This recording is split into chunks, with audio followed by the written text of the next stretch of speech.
Jason, alcoholic. Sobriety date is January 1st, 2012. I was born and raised in New Jersey. I came from a great childhood. Couldn't ask for better parents to raise me. I started drinking when I was 16 years old. I had my first drink at a party. At first I was nervous about it. I was full of fear. Man, what am I going to do if my parents found out I was drinking underage and stuff like that? But I just kept, going to parties. It was like the thing to do. That's how I felt to be in with the crowd, at school and at parties and stuff like that. Like the only way I was able to be accepted. So I did that throughout high school. I got into smoking marijuana, which was my drug of choice for a couple years, like through probably junior and senior year of high school and a couple years after high school. Then I slowly started getting into opiates, and that actually is what took over my life, took control of my life. I couldn't stop.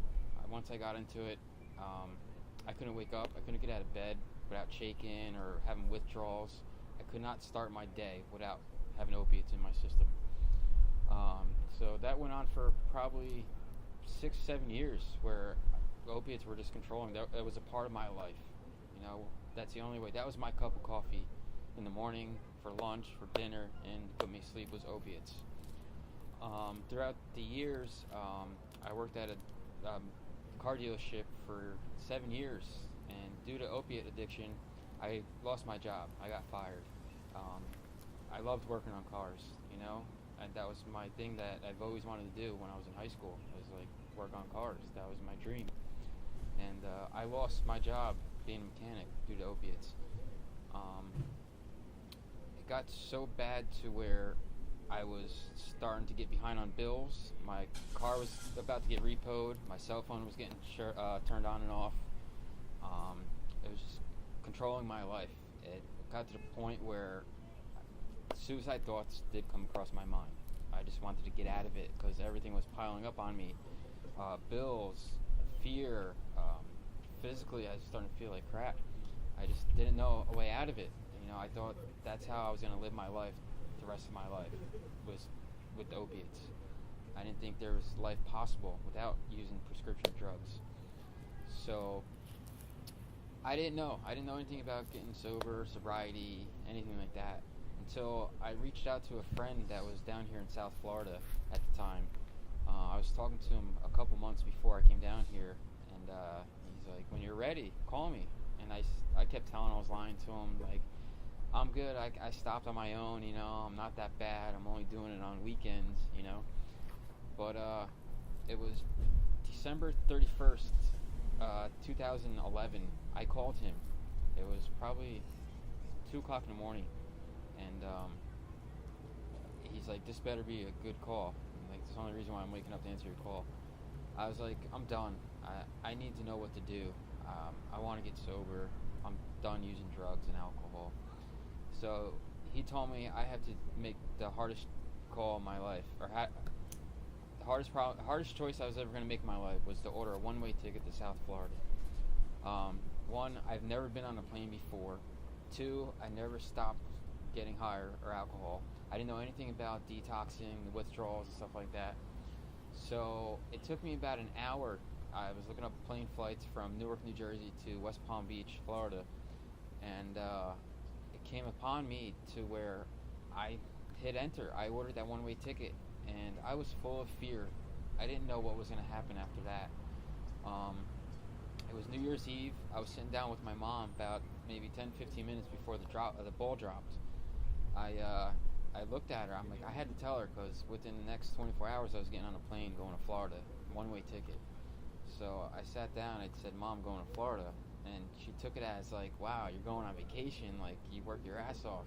And I said, no, I'm going for help. I need to get sober. I have a drug problem.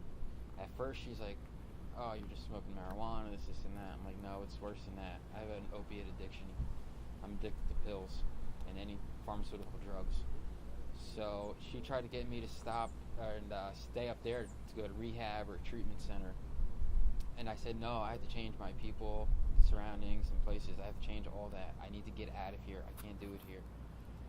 So Monday morning, my mom and my brother dropped me off at the airport at 4 o'clock in the morning, and it was day one of going through the withdrawal and the detoxing. I was, like I said, full of fear. That was my biggest problem. I was scared. I didn't know what was going to happen after I got onto that plane. And I remember going through the security, and I turned around probably like 6 or 7 times, and I kept looking at my mom. She was crying, my brother was crying, not knowing what I was going to get into, what was going to happen to me once I got on that plane. And I remember I saw my mom for the last time before I got on that plane. It was like a movie. You know, when you see someone for the last time, you don't know what's going to happen. I got on the plane, I was detoxing. I remember staring at the window. I should have been happy. First time on a plane, taking off and this and that. I was miserable. It was the worst part of my life. I remember when we were in the air, I was having thoughts in my head. I wanted to push out that window, and if I got that window open, I was going to jump out of the plane head first. I wanted out. I didn't want to go through the pain that I went through. So, I remember I landed in Florida, in West Palm. I took a taxi to my friend's apartment, and I detoxed on his couch for a night or two nights. And I remember he's like, all right, I got you a bed at the halfway house that I stayed at. I'm like, all right. He's like, property manager's going to come pick you up in an hour. So I get a phone call that he's out in the parking lot waiting for me. I grabbed all my stuff and went down the stairs into the parking lot, and I see this dude with tattoos all up and down his arms with a beard, like past his neck. I was sitting there, I'm like, what am I getting into? What is it? I don't know. And this is my 3rd day detoxing, and I put my life into his hands, and he guided me into the right direction. So got to Healing Properties. I remember filling out the paperwork, and I remember when I got here, I was surrounded by like 40 other guys and kids that were here for the same reason I was. And first couple nights I was scared because I was with a bunch of alcoholics and drug addicts. I didn't know if they were going to steal my stuff or try to attack me when I was sleeping. I didn't know anything about sobriety, living in a halfway house and all that. But my first couple nights here, I remember probably 5 to 10 guys. They kept coming and checking up on me, asked me if I wanted something to drink, Advil, this and that, something to eat. Guys they would offer me the shirts off their back, because they knew, they could just tell in my eyes what I was going through, and they kept telling me, don't worry, it's going to get better, keep doing the right thing, it gets better and better every day. So I took all their advice. I went to my first meeting.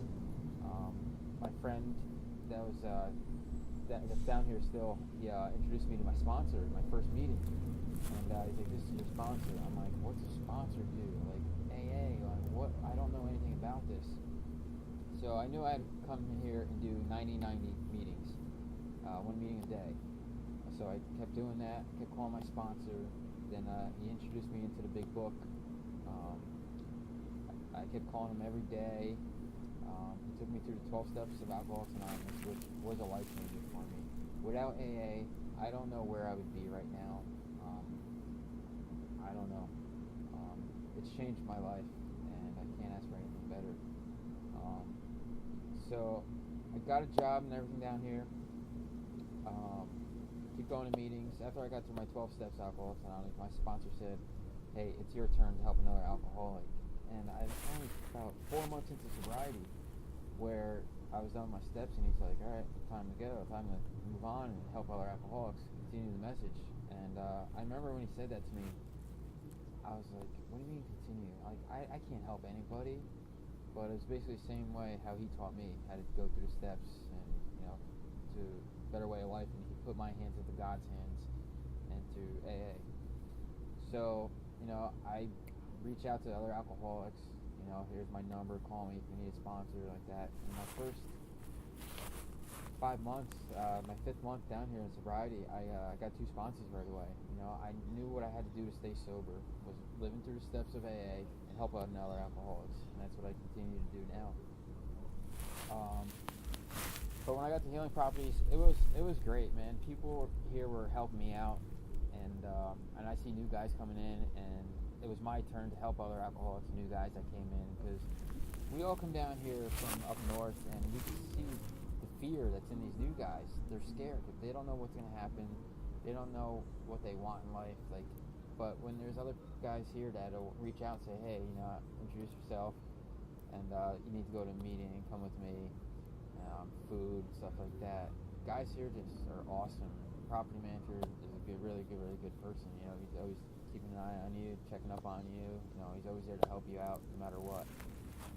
So just after a little bit after 9 months of sobriety, I was jobless at the time. I quit my warehouse job. I wanted something different, and at the time, the property manager at the time said, "Hey, the owner wants to speak to you in the office at Monday around 4:30." And I was like, "Okay." Then I was like full of fear again. I'm like, "What did I do wrong? Like, I'm doing everything I'm supposed to be doing. Like, I can't imagine what's wrong." So I get into the office and he smiles at me, and so I smile back, say hi, and like, I'm scared shit. Am I getting kicked out? Like, what did I do wrong?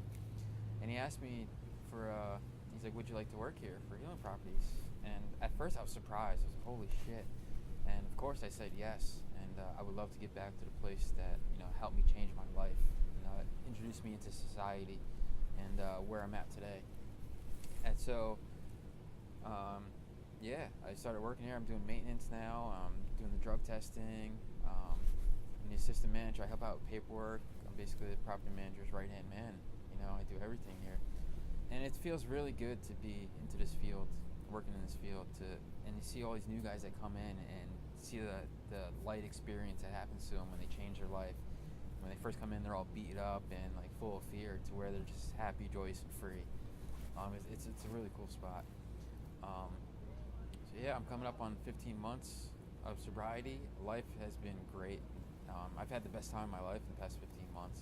I can't imagine what it was like when I was using, getting high. It was terrible. I was miserable. I was lying. I was stealing. I was cheating. I don't ever want to go back into that life. I took advice from a wise man. He said, when you hit a bottom, that bottom is to change.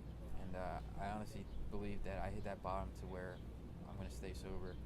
And I didn't come into it for 30 days, 60 days, 90 days. I came in it for the long run of sobriety. I can have a smile on my face without having a drink or getting high. I laugh so hard these days where I don't think I ever laughed. Last time I laughed this hard, it was probably like when I was 8 years old, like crashing my bike or something like that, And life's been great. I don't have any complaints about it. And the people around me that are my sober supports help me out a lot. I can't ask for a better place to be. Healing Properties really saved my life. Cool. Good. Thank you. What do you think?